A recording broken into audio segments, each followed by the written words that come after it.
Muy buenas noches, mis queridos hermanos, que el Señor los bendiga grandemente a ustedes. Hoy día tenemos un tema ya, un tema que tendrá tres partes. Hoy día vamos a analizar la primera, la iglesia de Dios en el Antiguo Testamento. Una vez yo hablé acerca del remanente. Hoy día vamos a ver las características que tenía la iglesia de Dios en el Antiguo Testamento. La próxima semana, además de analizar, mis queridos hermanos, a analizar la visión de Zacarías, vamos a estudiar la iglesia en el Nuevo Testamento y la iglesia en el tiempo final. Hoy día, ¿cierto? Muchas iglesias dicen ser la iglesia verdadera, ¿cierto? Es algo. En el Antiguo Testamento había una, en el Nuevo Testamento había una, pero hay miles, ¿cierto? Hoy día hay muchas miles de iglesias cristianas y hay conflicto de doctrina y enemistad y muchas cosas. Pero vamos a ver hoy día, hermano, que la iglesia de Dios no son los letreros, no son los letreros que están afuera, las etiquetas, sino que la iglesia de Dios eres tú, son las personas.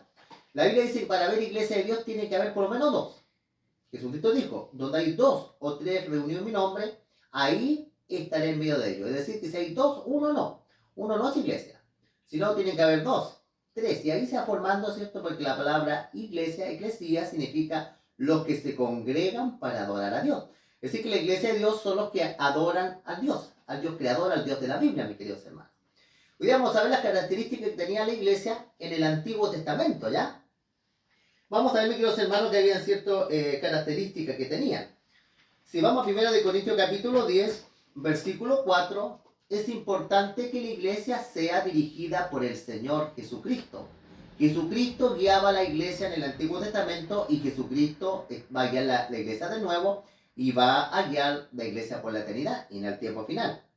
1 Corintios capítulo 10, versículo 4 dice lo siguiente.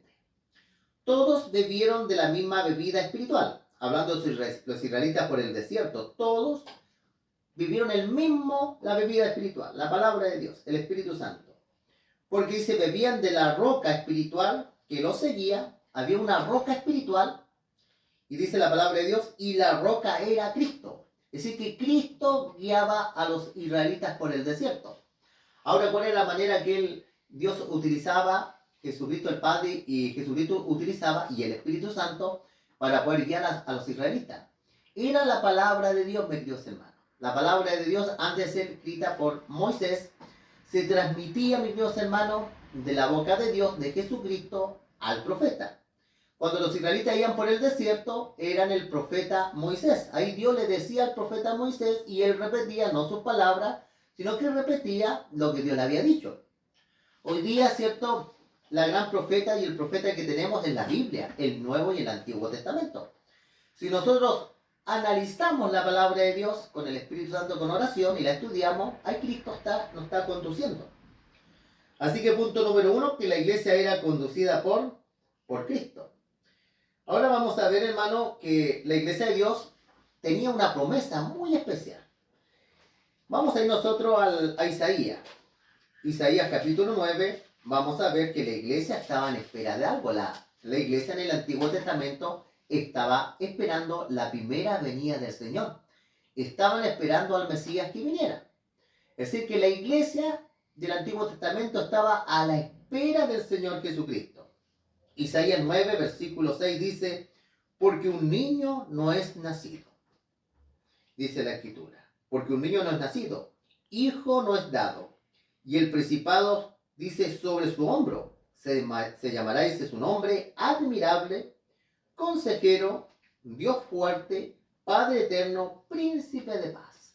Mis queridos hermanos, el Señor Jesucristo era este niño que había de encarnarse y nació mediante María, mediante el Espíritu Santo de Dios.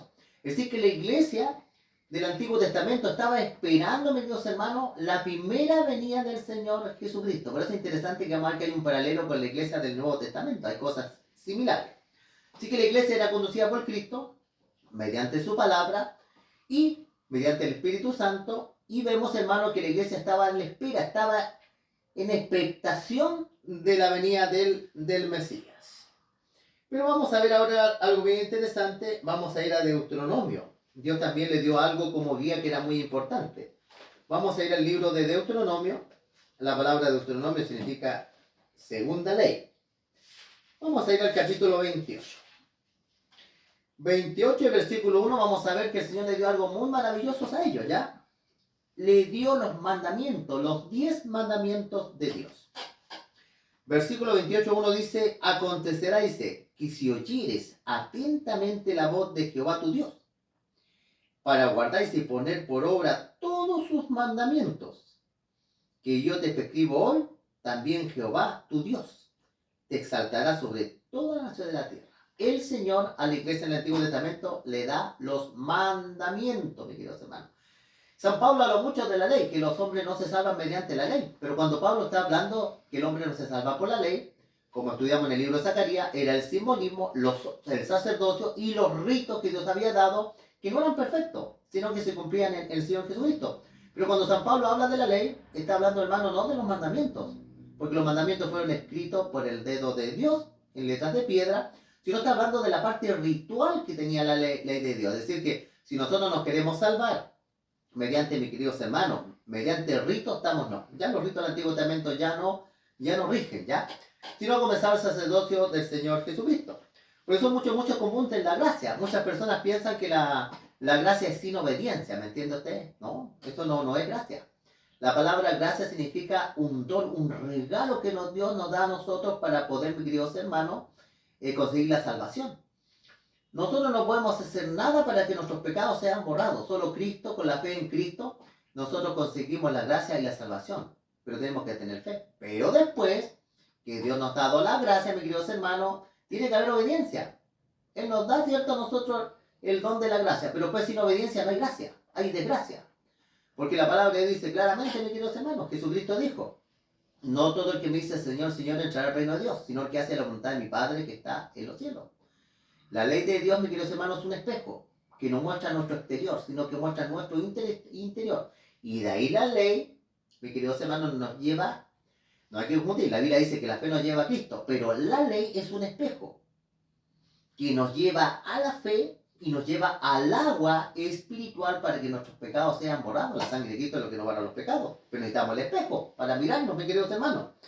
Por eso el escritor dice, el Señor, cierto, guiaba a Israel. Dios, mis queridos hermanos, hay una promesa del Señor Jesucristo, le da los mandamientos de Dios y algo bien interesante, ¿ya? El Señor les da algo además. Vamos a ir a Deuteronomio.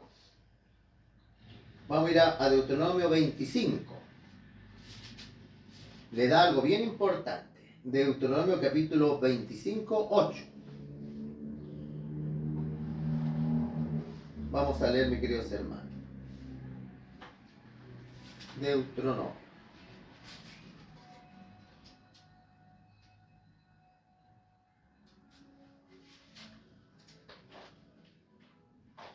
Vamos a leer acá, mis queridos hermanos, que el Señor le da un santuario.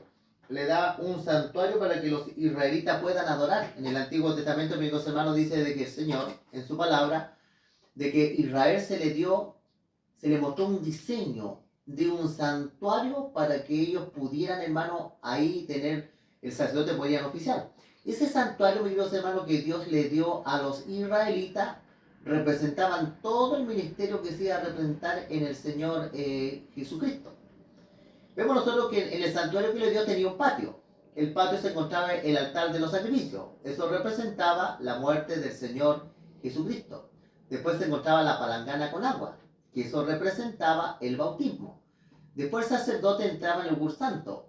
En el lugar santo estaban los panes de la proposición, estaba el altar de incienso y estaban, mis queridos hermanos, los 7 candeleros. Los 7 candeleros representan los 7 periodos de la iglesia, que Cristo está con la iglesia, el pan, la palabra de Dios y la oración. Después llegaban, mis queridos hermanos, al lugar santísimo. En el lugar santísimo se encontraba el arca y dentro del arca se encontraba una porción de maná, se encontraban los 10 mandamientos y la vara de Aarón que había reversido. Y al lado del arca se encontraban las leyes ceremoniales. Dios le dio un santuario, porque ahí en ese santuario representaba simbólicamente el plan de la salvación que el Señor Jesucristo iba a hacer en la tierra. El patio representa el misterio del Señor Jesucristo en la tierra. Después, mis queridos hermanos, el lugar santo representa el ministerio de Jesús ya cuando regresó a los cielos. Él alimenta, ilumina a la iglesia, intercede por la oración y nos da el pan de vida. Y el lugar santísimo significa que el Señor Jesucristo entró una vez que regresó al cielo al lugar santísimo para presentarse con su sangre para interceder por nosotros, mis queridos hermanos, para interceder por nosotros. Pero Jesucristo no quiere decir que pasa ahí en el lugar santo y nunca más salió, no. La presencia de Dios se sigue manifestando en la tierra en un lugar santo y un lugar santísimo, porque la Biblia dice que entró una sola vez, Él sigue. En el día de la expiación, el sumo sacerdote administraba el lugar santo, que es la tierra, administraba el lugar, el atrio y el lugar santísimo, pero después salía y seguía administrando. Mi queridos hermanos, el diablo me hizo perder el texto, me parece que es el libro de Éxodo, ¿ya? Si no lo encuentro, se lo voy a deber para la otra semana. Lo encontré, por hermano, gracias a Dios que lo encontré. Éxodo capítulo 25 y el versículo 8, este es el texto, ya me había equivocado yo del libro de la Biblia. El 25:8 dice, harán, dice, un santuario para mí. Dios quería que hicieran un santuario para Él. Y habitaré en medio de ellos. Dios mandó a Israel a hacer un santuario, el que yo le estaba describiendo a ustedes, mis queridos hermanos, y ese era importante. Por eso, la iglesia tenía, Cristo es el guía, tenían la promesa del Mesías, tenían los mandamientos, tenían, mis queridos hermanos, el santuario y algo bien importante, hermano.